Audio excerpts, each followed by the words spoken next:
much or more. So they started a podcast to talk all about it, and 30 and Nerdy was born. Oh, 30 and Nerdy was born. You might hear them chat about shows like The Witcher or movies like Lord of the Rings. And if Josh has to choose, he is loyal to Marvel, while Tyler goes more for DC. Yes, Tyler goes more for DC. Now come, one and all, nerd up or shut up, just answer the call to be part of our journey into magical worlds. Join us and cheers to ya nerds. Join us and cheers to ya nerds. Gentlemen, he needs no introduction, but he's asked me to, Mr. Bruce Kulick. This is for me? Okay, thank you. Where's my shirt? I get surrounded by you guys. Hey guys, thanks for coming. I did sneak by Gene's room and I saw it's quite crowded, but that's all good, you know. I like hanging out at an event with Gene, of course. Actually, he really enjoys these. We had dinner last night, he was having a good time. So that's because of fans like you. Okay? Absolutely. Yeah. So we got to chat a little bit when you were in Knoxville, and you talked a little bit about, now I would assume most of y'all were not in Knoxville, correct? So why don't you talk us through what started your early days with KISS, how you came to be a member? Well, let me silence my phone just in case something happens, okay? Hold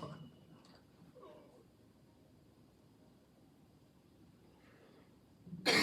Now, growing up in New York had its big advantages, okay? Obviously, it being real, you know, back then, there wasn't the internet and all that kind of stuff, so if you were networking for work, it was just the right place to be. And my brother, being my older brother, had a competitive advantage too, getting known as a guitarist. So it was actually Bob that met those guys, excuse me, and wound up auditioning the same day that Ace got the gig. And then they became friends, especially with Paul, you know. So Paul and Gene knew of me. I met Gene one time when they were recording Creatures of the Night. Just a hello. And there was Eric Carr on the couch, which was kind of trippy, just relaxing. And then years later, of course, because I did hang out sometimes with my brother and Paul Stanley, just doing silly things in New York, a club, a movie. And he was very mellow. He was a lot of fun. He wasn't being the star man, you know, even though, of course, I knew his fame. But by the time they were doing Animalize and they went through some guitar changes, they tried me, you know. I guess my brother's ghost guitar work expired, if you get what I'm saying. He did enough, and he did amazing stuff. You all know that. And then I came in and did a little bit of work on Animalize. And Paul said, "Don't cut your hair." And I didn't know what that was all about. What does it matter if you're hiring me for a session, right? And then, of course, I was unaware that Mark had an illness, okay, or that Mark maybe wasn't coming up with the goods at the time. And they asked me to join them in Europe. And the 2 weeks or 6 weeks turned into 12 years, which is pretty amazing. So I'm very, very fortunate to be in the right place at the right time. But in addition to that, I was prepared. I was professional, and all you guys need to do that in your lives. It's not that hard if you really pay attention to what it would be to be your best when opportunity knocks, shall I say? Right, Dale, you're that kind of person, right? Yes, along with your dad. Yeah. Yes. Do you have a favorite memory of a performance, something unique that happened? Well, certainly the first gig was memorable because my knees were literally shaking, okay? You know, they say that, it's like, sounds like a expression, but it's not. My kneecaps were going, playing Madison Square Garden, because I grew up in New York. So to actually play in that venue was a big deal. obviously Animalized Live was a thrill because MTV, we were being filmed, Diana Ross is backstage helping tie my shoelaces, weird stuff like that were possible because you're in Kiss, Obviously the fans were amazing, but there's a lot of memories from each tour that were kind of surreal, shall I say, and that's what happens when you're fortunate enough to be a musician in a successful band. It's quite a wonderful experience most of the time. And that's why I can't stand it when some famous people wind up, they'd rather drink and die, rather than do their craft and do their art when so many people love them. Now, I get that the human psyche is very complex and you don't know really what they're made of and how they've been brought up, to behave. But one thing about Gene and Paul, they always liked the tension. They always liked the success.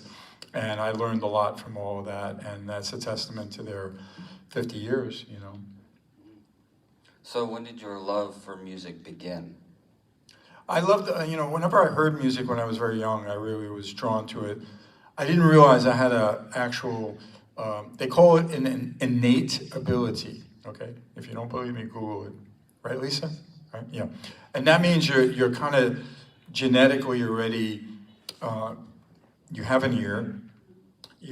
I have two, thank God. But I'm just saying, when they say that, it means that music actually, you can imitate it, you can hear the relative notes and remember and retain a melody or something to do about it.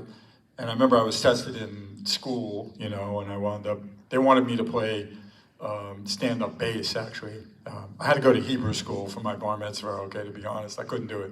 But I knew then already. I had musical ability. But once the Beatles came out in America, '64, I wanted to play guitar, and there I was playing guitar. And it came pretty naturally. I had lessons, but it became something. I wasn't athletic, okay? People thought, he's tall, he must play basketball. No, I sucked, okay? I really did. And then I just had some pizza, so that's why I'm going to sound froggy. Right, at least I shouldn't eat pizza, but I had to eat something. So ultimately, it was pretty natural for me to just play the guitar, carry on. There'd be, and Lisa doesn't mind me saying that, like the young girls would be outside where my apartment building was, hoping they could hear me play the guitar, because it was getting around. This guy plays guitar pretty well, and then I realized I should just pursue, a music career.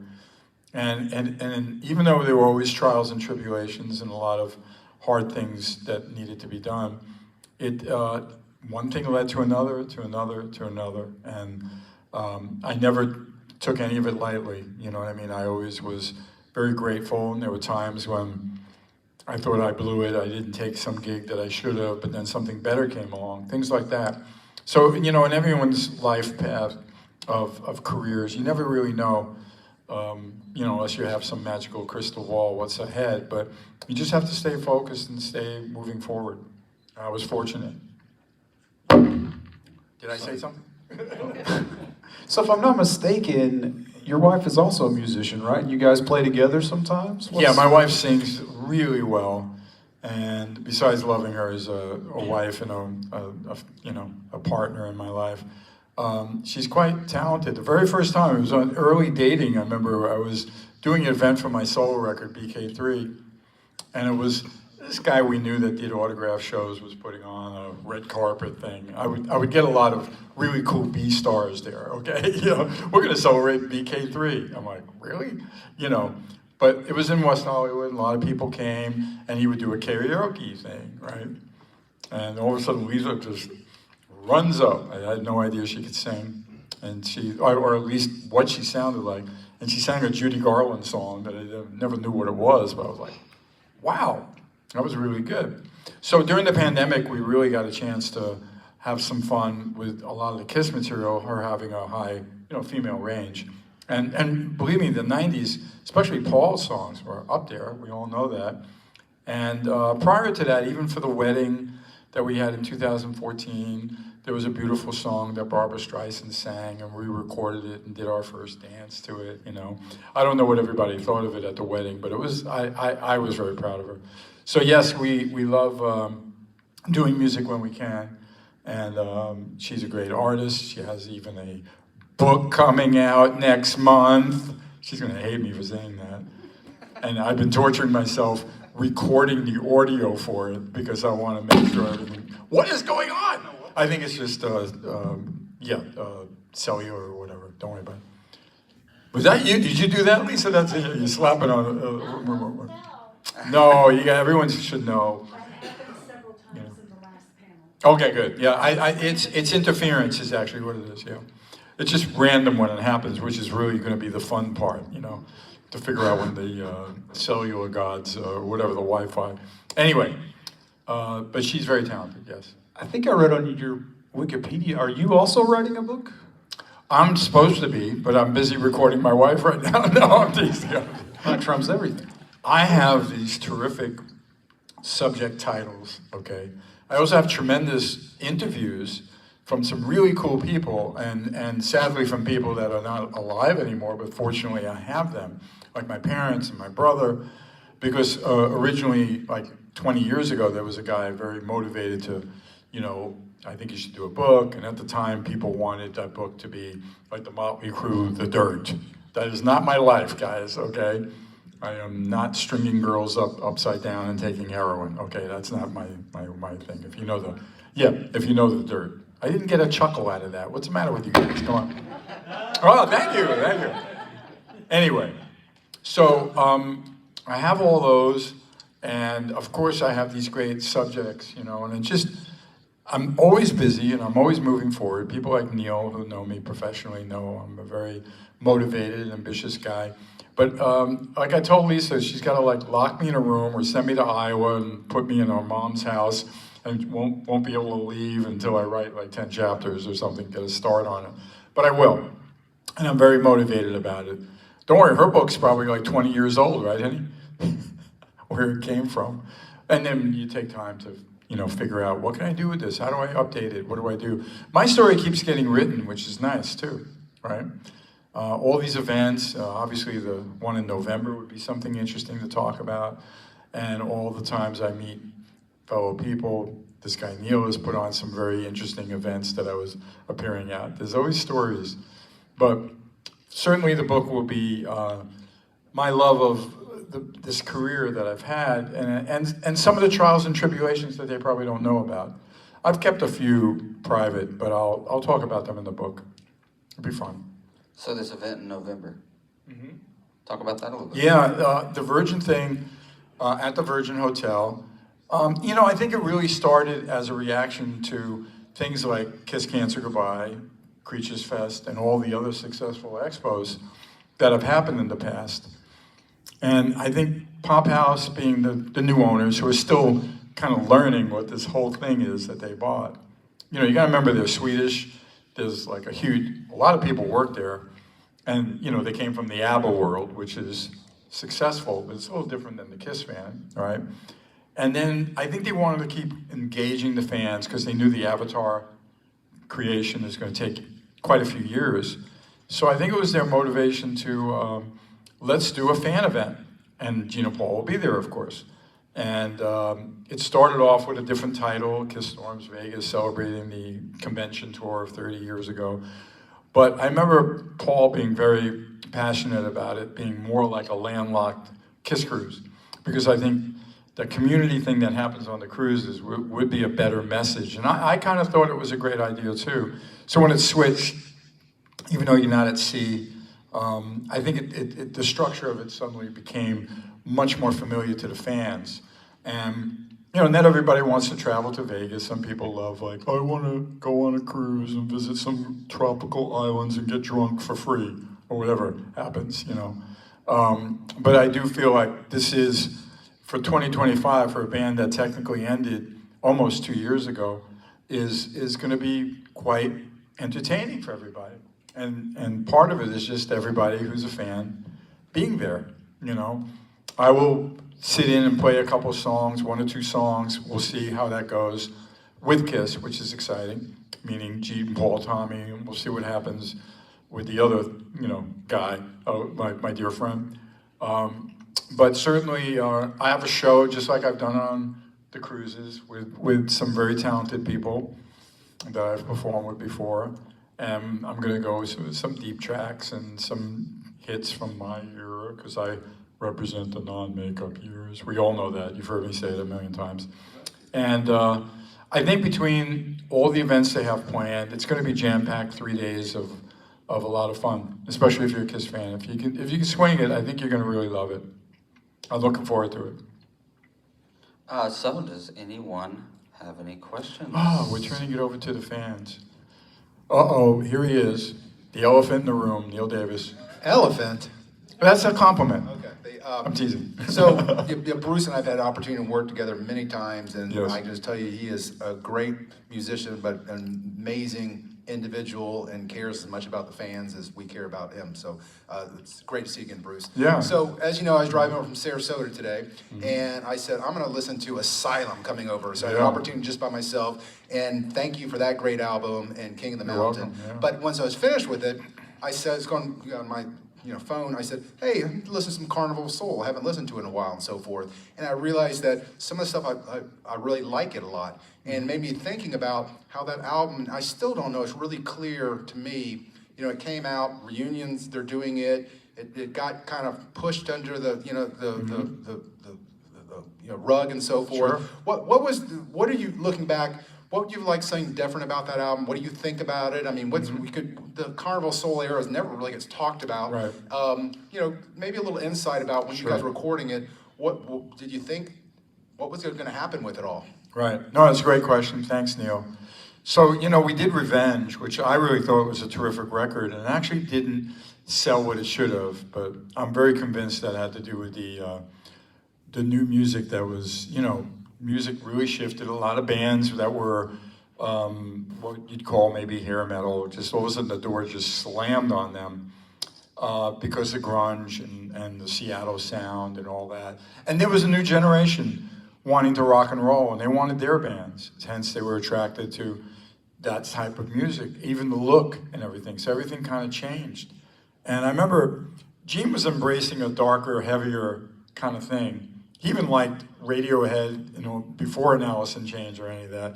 And I remember we used to jam some songs. They still had a record deal, of course. So we talked about, what would be the next record. But I could tell that the enthusiasm or the future of Kiss, I'm not sure they knew where it was going, okay? We did international dates, then we did the convention tour. And then it was time to really realize, okay, are we going to do a record or not? Of course, the convention tour went right into MTV, which meant a reunion, okay? But they were already committed to doing another record with the label. So here's the first problem. They committed already to Ace and Peter doing a tour in '96. And we now are going to be starting a record in November of '95, okay? A little bit of a, you're playing both sides of the hand or coin or whatever, however you call it, right? So the next thing you know, we're recording, and Gene had a lot of very heavy, cool riffs. I contributed a lot of stuff, even though I knew the record was a little bit different. It was a natural progression if we were going to go heavier, okay, and not go pop, since a lot of the grunge stuff generally had a darker tone, okay, and attitude. Paul was a little more uncomfortable with it, but he did come up with some really great songs. I Will Be There and Master and Slave, what a great riff.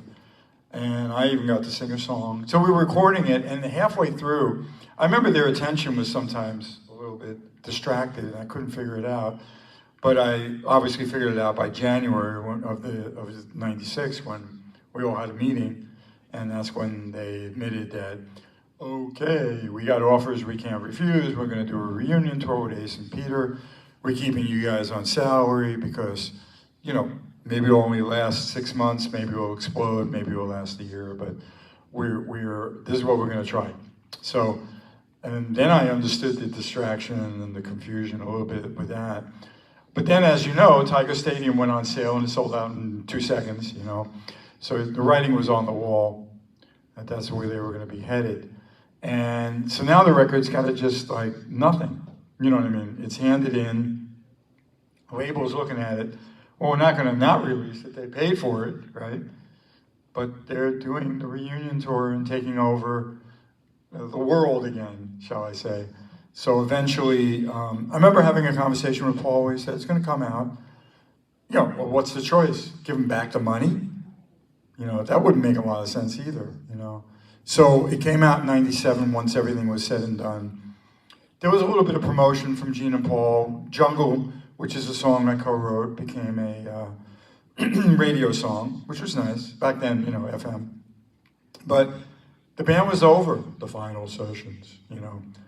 And I was just happy it came out, period, you know. So it was a very bittersweet time for me, you know. It was hard for me to kind of figure it all out, but that was prophetic for me to sing I Walk Alone as my kind of last thing in Kiss, you know, because all of a sudden I wasn't in the band anymore, you know, but I'm very proud of it. It's different, it's dark, it's heavy.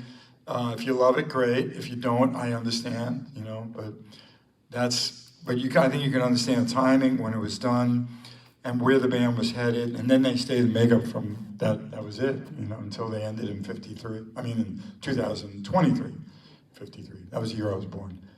So there you go. The saga of Carnival of Souls. Any other questions?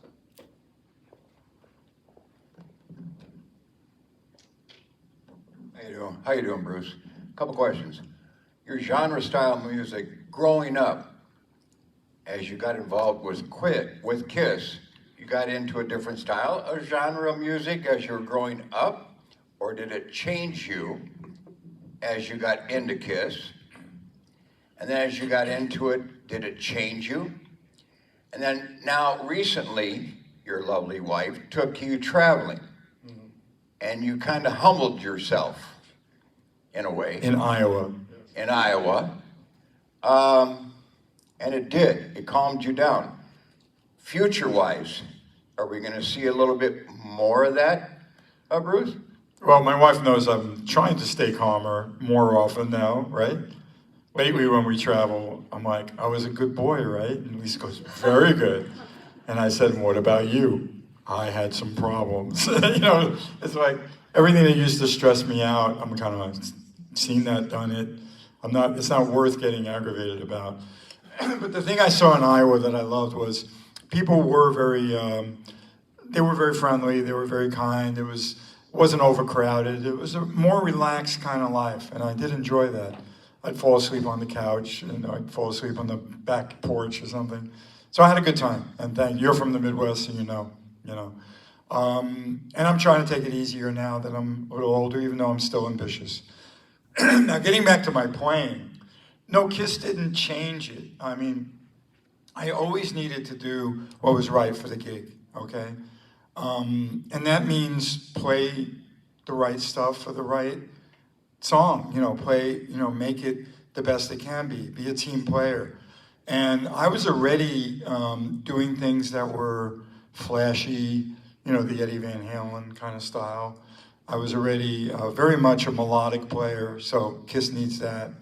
And I was never about, look at me as a lead player. I was always play the right solo for the song and make it work. So if anything, it just refined me as a player, but I didn't have to like drastically change. Now, if they asked me to be the spaceman, things would have changed. Because then I would have had to play just like Ace, which would have been very different from my years in my 12 years, you know, where I was able to, you know, do some meat, you know. So again, Lisa knows, the pizza. She's going, poor thing. All the styles that I'm capable of were very well showcased in Kiss, from Forever on an acoustic to Unholy and whatever else you liked. So I was very proud of my work in the band. It was a lot of fun. One more. Yes, sir, right here.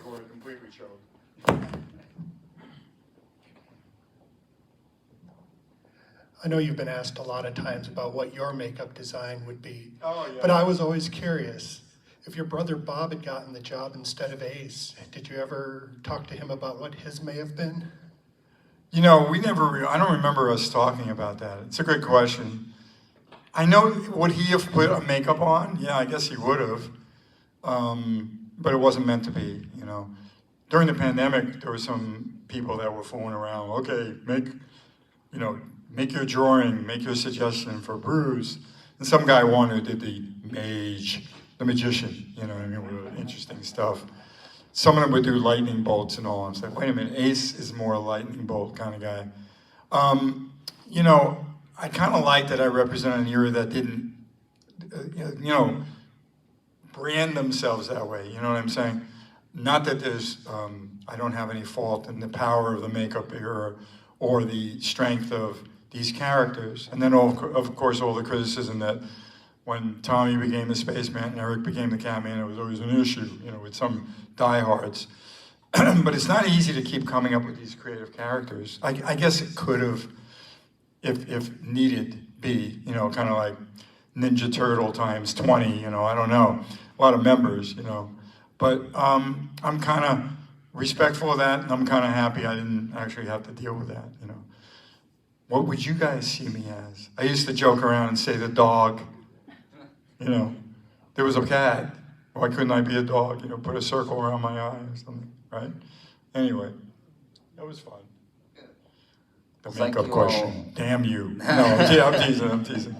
Thank you all so much for coming. Do not forget to go visit Bruce this weekend. I'm here all 3 days, but I leave a little early on Sunday. There's a flight out dinner time, okay? Yeah. I wanna be home. And we hope to see you all at the after party tomorrow for Dress to Kill, the Kiss cover band. Do they play tomorrow? They do. My wife said they played today. Anyway, it's okay. They're real good, by the way, and we know some of the guys, and they care. They have their passion in it. And I should give a shout out to Dale, the demon wrestler, sitting in the suit jacket over there. Come on, Dale. There you go. If any of you guys have seen that, you know. And Neil, everything good with the family?